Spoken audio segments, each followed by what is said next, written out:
What a life Drew Barrymore has led. At age 7, she was the cutie who stole the show and won hearts as Gertie in E.T. By age 13, she was an alcoholic, her career in ruins. Today, she's not only a sought-after actor, she's a fully fledged filmmaker, and she's only 26.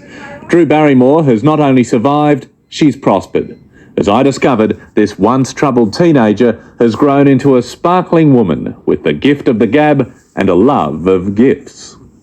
Thank you. Hope you wear with pride. May I open it? It was a cheeky gift for an engaging woman. I was hoping it was a hat. Oh, that's wonderful. Thank you. It's a pleasure. Now, I watch Survivor, so this really means a lot to me because I always wanted to know why all those people had the cool hats. Thank you. Nice to meet you. Thank you so much. Nice to meet you too. Thank you. I was hardly surprised to find Drew Barrymore is a fan of Survivor. Survival really does sum up her life. E.T. phone home. From the 7-year-old star of E.T. to now, Drew has survived more than most in Hollywood, not least because of her famous name. Hey, come on, can I get you a glass of milk, honey? Milk? I'm a Barrymore. Get me a drink and make it a double. What's in a name? Well, in Barrymore, there's a lot. It's a dynasty, big drinkers and brilliant actors. Names like Lionel and Ethel Barrymore, and her grandfather, the great John Barrymore. You're from an incredible family. Your father was a great actor, your aunt, your uncle, and of course your granddad, who had a good old Aussie mate, Errol Flynn. Yeah, apparently when my grandfather passed away, Errol Flynn and W.C. Fields stole his body from the morgue and threw a big party, and they propped him up on a couch and put like sunglasses and a hat on him, and everybody like partied and drank around them, and you know, they were like hardcore livers. That is hardcore, bringing a party. I know. I love that. I hope they did that. And But the Barrymore name is also a curse. Almost all of her ancestors were alcoholics. And by the time she was 13, so was Drew. Well, the first time I had drinking anything was when I was 8.5. Later on, I just have little sips here and there, and then it, you know, like if you can't control it, it progressively gets worse, you know. And unfortunately, I was one of those people. And it wasn't just the drink. It was also the drugs. I did experiment with drugs, and I did try them, and I'm actually really glad I got that over with so that I could, you know, it's like I almost am sadder when I see adults doing drugs than kids because adults know better, you know, or hopefully know better. And I'm just another angry housewife yelling at her husband on the lawn in front of the entire neighborhood! In her latest film, Riding in Cars with Boys, Drew is Bev, a woman trying to survive marriage to a drug addict, a subject very close to home. My own mother had to kick my father out because he was a drug addict. And, you know, you can't believe as a kid that your father would rather choose drugs than be a father. And so, of course, I resented my mother. And really, when you get older, you sort of start to forgive that person because you realize that was a very brave decision.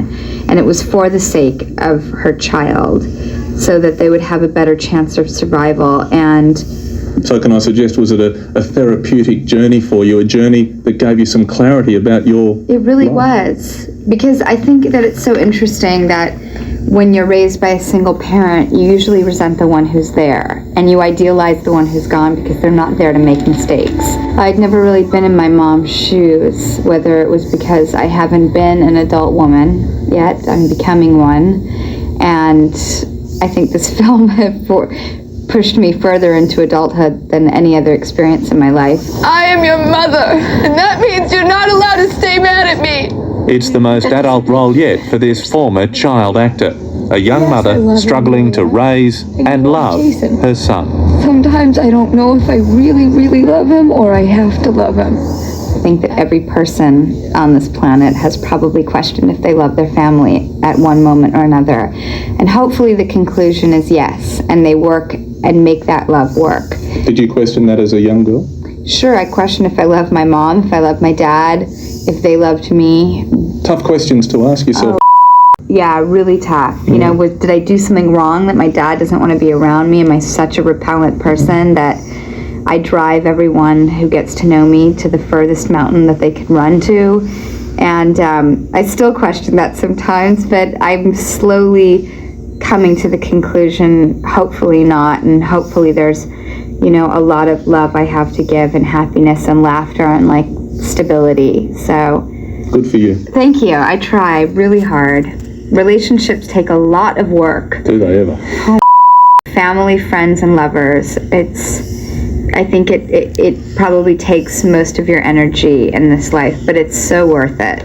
I'm sorry. You know, it is possible I have my own stuff going on today. In the film, Drew's son is played by Australian actor Adam Garcia. Nice. She's clearly impressed by Australians. Jason, this book is for you.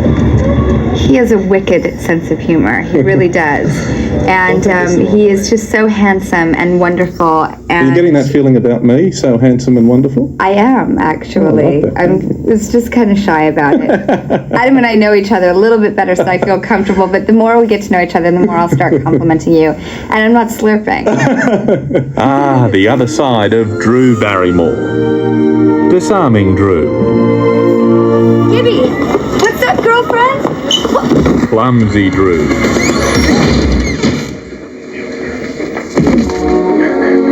And the often awkward but ever hopeful Drew, looking for love.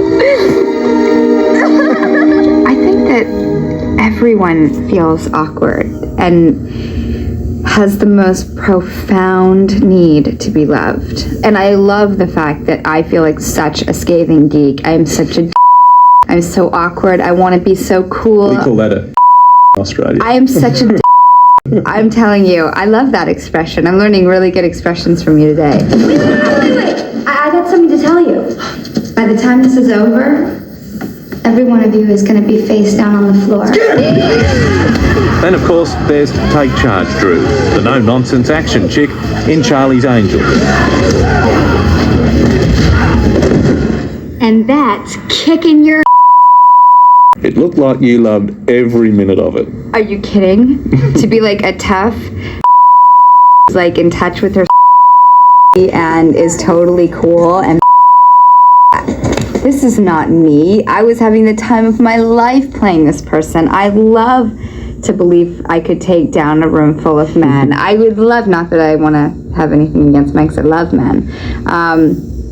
I loved that confidence that she has, and that just, you know, hot car driving, sunglass wearing attitude that so hot, you know, and like, I'm like a total, I don't wear sunglasses, I drive like this, you know, and it's just, it's not cool, you know, so it's so much fun to get to live out your wildest fantasies through someone like her. In Charlie's Angels, Drew was pulling the strings, literally.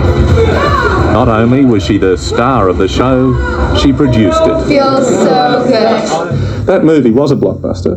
The movie made hundreds of millions of dollars. You produced it. Yes. Are you now kicked Hollywood as a producer? Well... And don't be modest. Okay, well, that's hard for me because I'm so humble and modest, which sounds so self-congratulatory, but I don't mean it that way. Well, as I say, you produced it. Mm-hmm. How does Baby Mogul sound? Awkward, but I'll try it. Good morning, starfish. Morning. Apart from the money, the other good thing about producing a movie is you get to cast it. We could have a little Chad. She chose an offbeat comedian called Tom Green, and she had her reasons. I had this big crush on him before I met him, and I'm like one of those weird girls that talks in the mirror, like as they get ready. I'm like, hey, yeah, nice to see you here, yeah. I'm like, I used to completely talk to him all the time in the mirror, and I liked him because I got his sense of humor. And I always thought, God, this guy must be the funnest date on the planet. You know, the side, which that's fine, he can do that, but I just thought he had like a great sense of humor, and he seemed fun and adventurous, and I just dreamed to know what he was like, and so I've gotten to know, and I obviously like him. Obviously. Yeah. They got engaged last year, and finally it seemed Drew Barrymore had found happiness. But within months, Tom Green was battling testicular cancer. And how tough was it? Very, very tough. Although a lot of people would come up to me and say, "This must be so difficult, this must be so hard," and my only answer was, well, it's actually not for me because it's not happening to me, and I'm not going to make myself the victim here. It's this person that's going through something that's truly terrifying and life-changing and the biggest alter to your perspective possible. Surviving cancer. Survival. Tom's now recovered, and a few months ago they married. So the next question is, will the Barrymore dynasty continue for another generation? You miss so much of your childhood. Are you now looking forward to sharing a childhood with someone that you bring into the world? One day, yes. I very much have that in my goals, because what else is life for me at least, unless you're storing all the information that you gather for your children and all that love that you have to give. But I don't romanticize it and idealize it the way I used to. It's not playing house. It's not dolls. It is the most real life thing that you can possibly do. Who's this? That's Flossie. Flossie, come and say good day. That's my dog. In the meantime, Drew is more than content to play happy families with Flossie.